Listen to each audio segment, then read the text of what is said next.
دعا کو کٹ کے لا لاں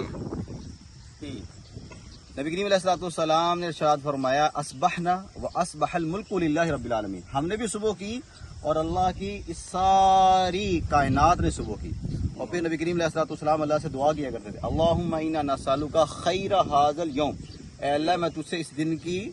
برکت طلب کرتا ہوں، خیر طلب کرتا ہوں، ونصرہ، اس دن کے اندر یا اللہ میرے جتنے معاملات ہیں انہیں میری مدد فرما، وَنُورَهُ، اے اللہ اس دن کو میرے لیے باعث نور فرما، وَبَرَكَتَهُ، اے اللہ اس دن کی جتنی برکتیں وہ ہمیں عطا فرما۔ تو یہ ساری کی ساری برکتیں صبح کے وقت میں اللہ نے رکھی ہیں، یہ دیکھیں تو یہی اللہ کی رحمت اور برکت ہے۔ لیکن بدقسمتی سے ہماری اکثریت جو ہے وہ صبح کے وقت سے محروم ہے، اور ہماری زندگی سے یہ وقت ہی نکل چکا ہے کہ ہم خواب غفلت کے اندر سوئے ہوتے ہیں، اور جب ہم بیدار ہوتے ہیں تو سورج جو ہے بالکل ایسے جیسے سوا نیزے پہ اور پسینے چھوٹ رہے ہوتے ہیں۔ تو ہم سب کو کوشش کرنی چاہیے کہ صبح کے وقت کی ساری برکتیں سمیٹیں۔ انشاءاللہ۔